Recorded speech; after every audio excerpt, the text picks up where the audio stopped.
Best health packages up to 80% discount. Tirumala Diagnostics. నమస్తే, welcome to Suman TV. నేను విష్ణు. ప్రస్తుతంతో పాటు ప్రముఖ స్టాక్ మార్కెట్ అనలిస్ట్ సుందరరామరెడ్డి గారు ఉన్నారు. వారితో మాట్లాడదాం. సార్ నమస్తే. సార్ సుందరరామరెడ్డి గారు. నమస్తే సార్. సార్ సుందరరామరెడ్డి గారు, భారత ప్రధాని నరేంద్ర మోదీ లక్షద్వీపుల పర్యటన తర్వాత చోటు చేసుకున్న పరిణామాలు గత 2-3 రోజుల నుంచి అందరం చూస్తూనే ఉన్నాం. ఏంటి అసలు లక్షద్వీపులతో మాల్దీవ్స్కి వచ్చిన సమస్య ఏంటి? ప్రధాని నరేంద్ర మోదీ లక్షద్వీపుల పర్యటనకు వెళ్ళిన తర్వాత మరి ఎందుకు అక్కడ మాల్దీవ్స్కి సంబంధించినటువంటి ఆ టూరిజంస్కి సంబంధించినటువంటి మంత్రులు ఎందుకు అలాంటి వ్యాఖ్యలు చేశారంటారు అసలు? సో ఒకటి ఇన్సెక్యూర్ అండి. ఎందుకంటే ప్రపంచంలో ఈ పాయింట్ ఆఫ్ టైంలో ఎవరన్నా బిగ్గెస్ట్ ఇన్ఫ్లుయెన్సర్ ఉన్నారు అంటే అది మోడీ గారు అండి. ఆయన ఏం చేసినా అదొక సంచలనం అనమాట. సో ఎప్పుడైతే లక్షద్వీప్లోకి మోడీ గారు అడుగుపెట్టి ఓకే ఎవరైనా సాహసం చేసే వాళ్ళు ఉంటే ఈ పర్యటన రంగాన్ని వాడుకోమని చెప్పి స్టేట్మెంట్ ఇచ్చాడు. వెంటనే అప్పుడు ఈ ఇండియన్ టూరిజం పోర్టల్లో, ఇండియాలో #1 టూరిజం పోర్టల్ అంటే makeMyTrip.com అండి. వాళ్ళు ఏంటంటే చలో లక్షద్వీప్ అని చెప్పేసి ఒక హ్యాష్ ట్యాగ్ తోటి ట్విట్టర్లో ట్రెండింగ్ బిగిన్ చేశారు. దాంతో అక్కడ మాల్దీవ్స్ వాళ్ళు ఒకసారి అక్కడ మినిస్టర్ వాళ్ళు ఇన్సెక్యూర్ ఫీల్ అయ్యి ఇండియాలో ఏముంటుంది అక్కడ అని చెప్పేసి సాటిలైట్ ని బిగిన్ చేశారు అనమాట. అయితే అది శృతి తప్పి ఇజ్రాయెల్ ఫేవర్ గా ఉండే మోడీ అటు ఇజ్రాయెల్ తోటి ఇట్లా బయాస్ తోటి అనమాట. అక్కడ బ్యాడ్ స్మెల్ వస్తుంది, ఇట్లా ఒక రేసిజం టైప్ అనమాట. అంటే ఒక డిప్లొమాటరీ స్టేజ్ లో ఒక స్టేటస్ లో ఉన్న వాళ్ళు వాడుకోవడం లాంగ్వేజ్ వాడి వాళ్ళు కామెంట్ చేయడం తోటి ఇంకా అక్కడ బిగిన్ అయింది అనమాట. యాక్చువల్ గా మాల్దీవుల సైజ్ ఎంత అండి? జస్ట్ 5 లక్షల పాపులేషన్. ఇండియాకి అది నథింగ్ యాక్చువల్ దాని సైజ్ తో కంపేర్ చేసుకుంటే, వాళ్ళ సైజ్ తో పోల్చుకుంటే. అంటే మొదటి నుంచి అది ఇండియా మీద డిపెండ్ అయ్యి బతికిన కంట్రీ అది. సో వాళ్ళు జస్ట్ ఇక అక్కడ జరుగుతుంది ఏంటంటే యాక్చువల్ గా 2020లో ఇండియా అవుట్ అని చెప్పేసి ఒక క్యాంపెయిన్ బిగిన్ చేశారు అక్కడ. ఇండియా అవుట్ అని చెప్పేసి ఆ 2 years చాలా స్ట్రాంగ్ గా జరిగింది అక్కడ. అంటే ఇండియా వాళ్ళు మా దేశం నుంచి వెళ్ళిపోవాలని. మనం కనుక బ్రిటిష్ ఇండియా వాళ్ళని క్విట్ ఇండియాని ఎలా చేసామో వాళ్ళు ఇండియా అవుట్ అని క్యాంపెయిన్ భారీగా చేశారు అక్కడ. ఏదో ఉన్న 5 లక్షల పాపులేషన్ లో ప్రతిపక్ష పార్టీ వాళ్ళు అక్కడ ఆ దేశంలో ఏంటంటే గవర్నమెంట్ వాళ్ళు ఎప్పుడు కూడా ఇండియాకి ప్రోగానే ఉంటారు, లేదా చైనాకి ప్రోగానే ఉంటారు. ఇప్పుడున్న గవర్నమెంట్ చైనా ఫేవర్గా ఉండే గవర్నమెంట్, దీనికి ముందున్న గవర్నమెంట్ ఇండియాకి ఫేవర్గా ఉన్న గవర్నమెంట్, అంతకు ముందున్న గవర్నమెంట్ మళ్ళీ చైనా ఫేవర్ గవర్నమెంట్ అనమాట. అట్లా వీళ్ళు ఏదో ఒక కంట్రీకి వెళ్ళి ఫేవర్గా ఉండి లోన్ తెచ్చుకొని సర్వే అయ్యేవాళ్ళు అనమాట వీళ్ళు. ఓకే, ఇప్పుడున్న గవర్నమెంట్ చైనా ప్రో బేసికల్ గా. వీళ్ళు ఎలక్షన్స్ రాకముందు వాళ్ళ క్యాంపెయిన్ ఇండియా అవుట్ అని చెప్పేసి భారీ చేశారు. సో 2020 నుంచి 2020 వరకు పీక్ లెవెల్లో చేశారు. ఆ టైంలో ఇండియా వాళ్ళు మా దేశం నుంచి వెళ్ళిపోవాలి, ఇండియా వాళ్ళు మిలిటరీ వాళ్ళు కానీ హైడ్రాలజీలో కోఆపరేషన్ మాకొద్దు, మీరు ఖాళీ చేయాల్సింది మా దేశం నుంచి అని చెప్పి పెద్ద క్యాంపెయిన్ రన్ చేశారు. అండ్ రెండోది అక్కడ ఏంటంటే ISIలో జాయిన్ అయిన వాళ్ళలో ప్రపంచవ్యాప్తంగా ఎక్కువ మంది క్యాండిడేట్స్ ఆ దేశం నుంచే ఉన్నారు. అండ్ ISI అంటే మీకు తెలుసు ఇస్లామిక్ దేశం, అది చాలా సో వాళ్ళు సిరియాకి వెళ్ళిన ఎక్కువ మంది జనాభా ప్రాతిపాదికగా తీసుకుంటే గనక ప్రపంచంలో #1 అనేది మాల్దీవులో వస్తుంది. అంటే అక్కడ టెర్రరిజం సంబంధించిన ఆనవాళ్ళు ఉన్నాయి బాగా. అవి ప్రతిపక్షాలు ఎప్పుడైతే ఇండియా అవుట్ అని పెద్ద క్యాంపెయిన్ రన్ చేసినాయో మన జరిగిన ఎలక్షన్ లో వాళ్ళు 54% మెజార్టీతో గెలిచారు. దాంతో ఇండియన్ ఫేవర్ గా ఉండే గవర్నమెంట్ వాళ్ళు దిగిపోయి అండ్ చైనా ఫేవర్గా ఉన్న గవర్నమెంట్ వచ్చింది. న్యాచురల్ గా ఆ గవర్నమెంట్ కానీ ఆ గవర్నమెంట్ లో ఉన్న మినిస్ట్రీలు కానీ ఇండియా అంటే కొంచెం కోపంగాను కొంచెం ఇదిగా ఉంటారు బేసికల్ గా. అయితే ఆ దేశానికి టూరిజంలు ఎక్కువ వచ్చేది ఇండియా వాళ్ళు. సంవత్సరం 2 లక్షల మంది వెళ్తారు. మన తర్వాత రష్యా వాళ్ళు వెళ్తారు, ఆ తర్వాత చైనా వాళ్ళు, ఆ తర్వాత బ్రిటిష్ వాళ్ళు. ఇట్లా వరుసగా యాక్చువల్ టూరిజం మీద బతిక కంట్రీ. ప్రపంచంలో బిగ్గెస్ట్ టూరిజం పంపించేది ఇండియా వాళ్ళే. బట్ స్టిల్ అక్కడ ఉన్న గవర్నమెంట్ ఇప్పుడు యాంటీ ఇండియా కాబట్టి వాళ్ళు క్యాంపెయిన్ రన్ చేసి 10 వరకు వచ్చిందే ఇండియా అవుట్ క్యాంపెయిన్ మీద కాబట్టి నేచురల్ ఇండియా వాళ్ళు ఏం చేసినా సరే దానికి ఆపోజిట్ ట్రాక్ చేస్తారు. అయితే మోడీ గారు ఎప్పుడైతే లక్షద్వీప్లో అడుగు పెట్టేసేసి చూడండి బీచ్లు ఎంత బాగున్నాయి అని చెప్పడం, అలాగే makeMyTrip.com వాళ్ళు చలో లక్షద్వీప్ అని చెప్పేసి రన్నింగ్ చేయడం తోటి వాళ్ళు మా దేశాన్ని టార్గెట్ చేస్తున్నారు వీళ్ళని చెప్పేసి వాళ్ళు ట్రోలింగ్ బిగిన్ చేశారు. అది ఎలా రేపట్లో మోడీకి ఉన్న స్టేటస్ కి నథింగ్, వరల్డ్ ఎవరైనా అయిపోవాల్సిందే. అలాంటిది చిన్న కంట్రీ వాళ్ళు ట్రోలింగ్ చేస్తే ఎందుకు ఊరుకుంటారు? ఈ రోజు వాళ్ళ హై కమిషనర్ వాళ్ళు పిలిపించేసి వార్నింగ్ ఇచ్చి పంపించారు. ఎవరైతే ముగ్గురు కొంత ఇబ్బందికర వ్యాఖ్యలు ఎవరైతే చేశారు వాళ్ళు ఆల్రెడీ బర్తరఫ్ చేశారు. అండ్ ఇదే ఈ రోజు నుంచి ఆ దేశ ప్రధాని పర్యటన కూడా ఎక్కడ చైనాలో పర్యటన కూడా ఇప్పుడు సందర్భంగా. కాబట్టి ఒకటైతే గ్యారంటీ, ఇంత ముందులాగా ఇండియా జోల్ వచ్చినా, ఇండియా గురించి ఆపోజిట్ లో మాట్లాడినా ఊరుకునేంత సహనం ఇండియాకి లేదు ఇప్పుడు. అంటే స్లోగా డెమోక్రసీ నుంచి స్లైట్ గా అరోగెంట్ నేచర్ కి మారుతుంది కొంచెం కొంచెం. దాని అరోగెంట్ అనండి, లేదా దేశభక్తి అనండి, లేకపోతే ఇంకా భరించలేనంత అసహనంగా స్టేటస్ లో ఉన్నారని చెప్పండి. కాంప్రమైజ్ స్టేజ్ లో ఉన్నారు. అక్కడ నుంచి ఇప్పుడు సమాధానం చెప్పే స్థాయికి వచ్చింది. ఒక చిన్న ఎగ్జాంపుల్ చెప్తాను చూడండి. పాకిస్తాన్ లో లాస్ట్ 3 months లో 30 మెంబర్స్ టెర్రరిస్టులు చనిపోయారు. అన్నోన్ పర్సన్ చంపుతా ఉన్నారు. ఈ అన్నోన్ పర్సన్ ఎవరనేది ప్రపంచానికి మొత్తానికి తెలుసు, కానీ డైరెక్ట్ గా మాట్లాడకూడదు దాని గురించి. అది ఇండియన్ రా ఏజెంట్స్ అనే విషయం ప్రపంచం మొత్తం తెలుసు.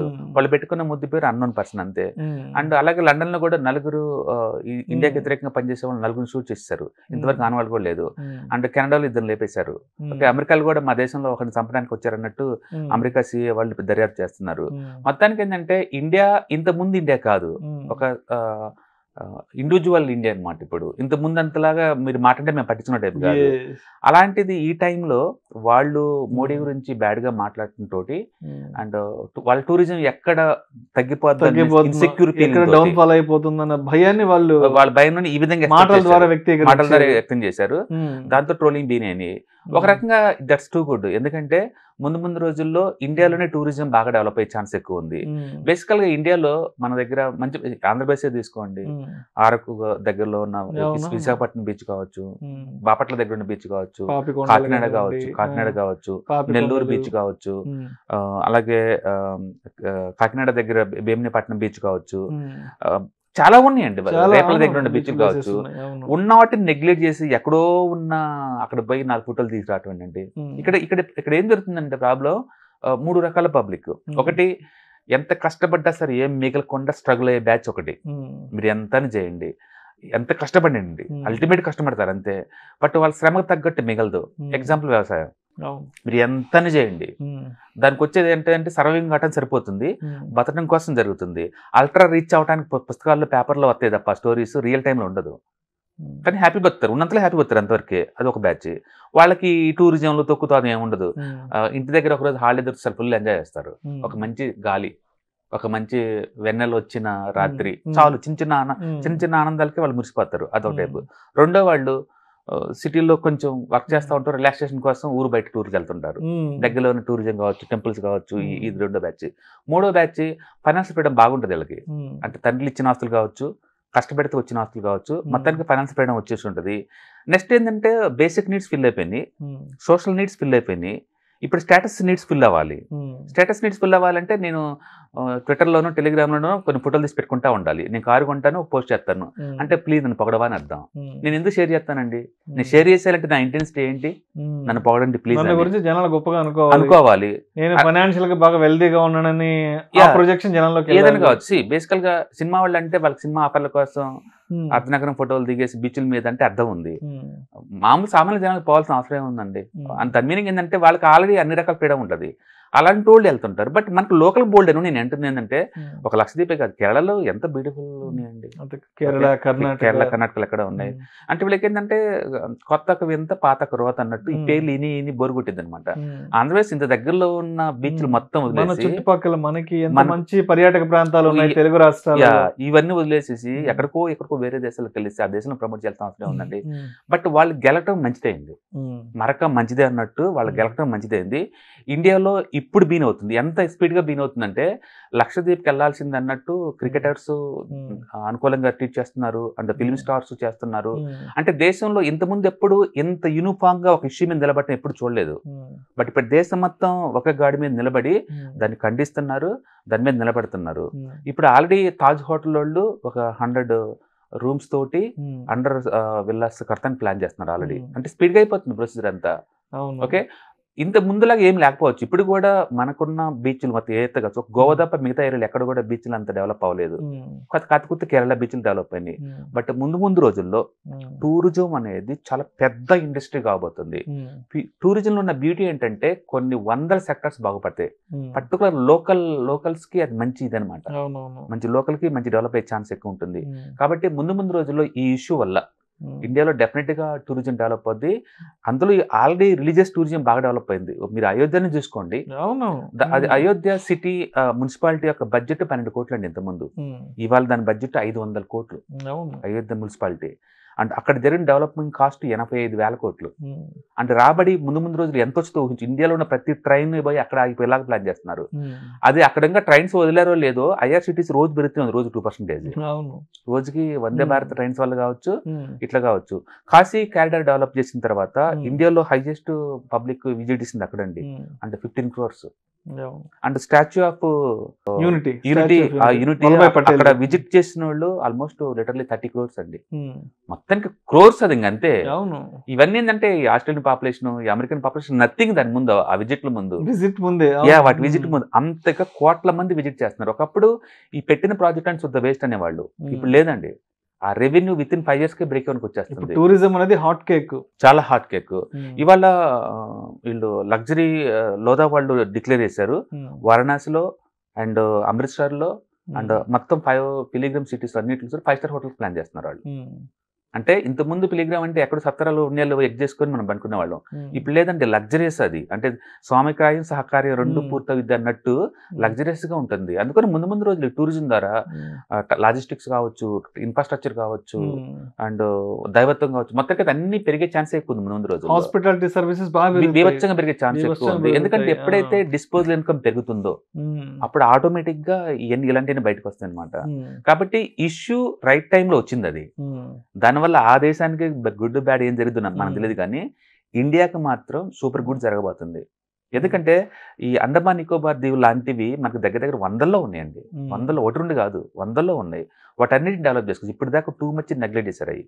ఇక ముందు గవర్నమెంట్ ఫోకస్ వస్తుంది, పబ్లిక్ ఫోకస్ వస్తుంది అండ్ దాని ద్వారా డిస్కషన్ బిగిన్ అవుతుంది. అది ఈ రోజు మేక్ మై ట్రిప్ 5% పెరిగింది. జస్ట్ జనాలు డిస్కస్ చేస్తున్న ఒక్క రోజు మీద. ఫండమెంటల్ ఒక రోజులో మారేది ఏం లేదు కదా.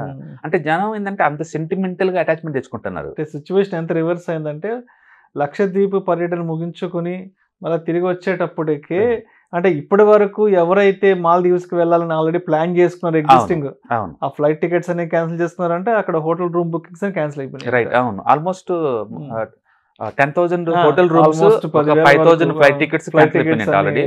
ఉన్నా లేకపోయినా మన టూరిజం మీద బతికే కంట్రీ వాళ్ళు నోటు చాలా జాగ్రత్తగా ఉంచుకోవటం అవసరం ఉంది.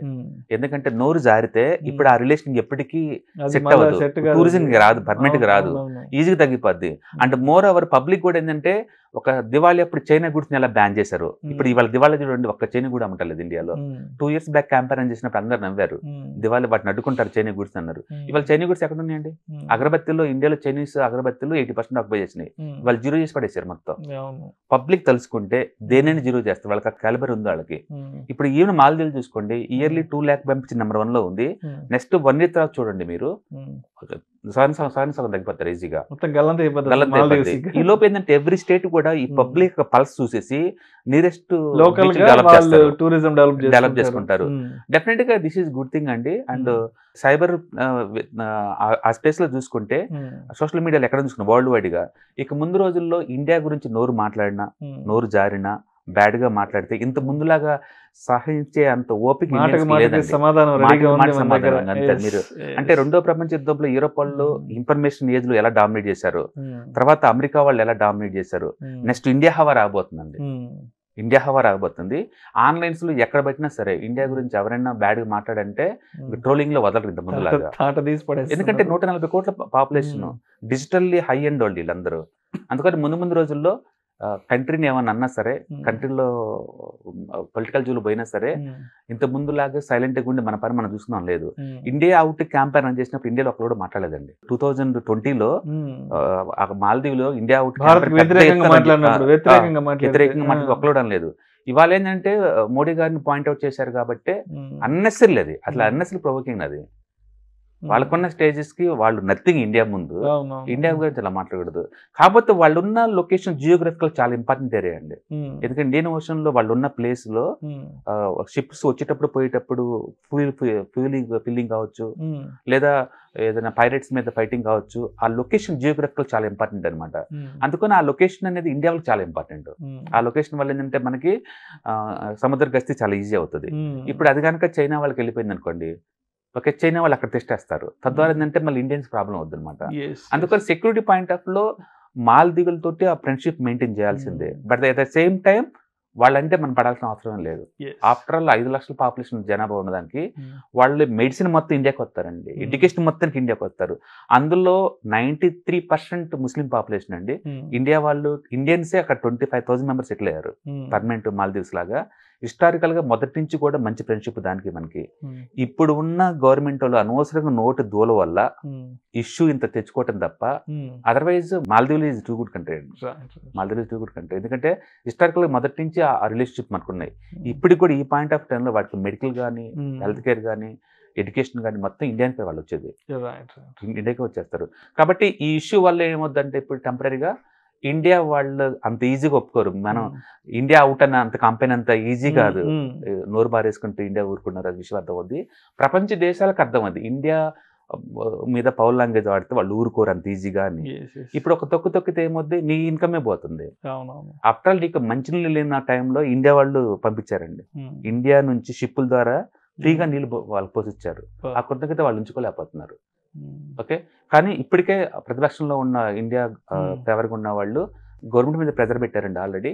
ఇలా చేస్తే ముందు రోజుల్లో టూరిజం కాదు కదా, అన్ని ఇండస్ట్రీలో మనం ఇదవుతామని చెప్పేసి గుర్తు చేస్తున్నారు. అందుకని వాళ్ళు ఇమీడియట్ గా 3 మినిస్టర్ చేత రిజైన్ చేయించింది. బట్ ఏది చేసినా సరే ఇండియన్స్ కి ఒళ్ళు మండింది. టూరిజంలో సగం మంది నువ్వు లాస్ అవుతున్నావు. ఇండియాలో కొత్త టూరిజం స్పాట్లు డెవలప్ అవుతాయి. అంటే స్టేట్ మినిస్టర్లు వాళ్ళు కూడా పబ్లిక్ యొక్క పాలసీ తెలుసు కాబట్టి వాళ్ళకి సంబంధించిన ఆ దగ్గరలో నియరెస్ట్ బీచ్లు బాగా డెవలప్ చేసుకుంటారు. కాబట్టి ఇది మంచిది, మరొక మంచిది అన్నట్టు ఈ ఇష్యూ వల్ల ఇండియా ఖచ్చితంగా డెవలప్ అవుతుంది. That's good thing. Thank you so much sir.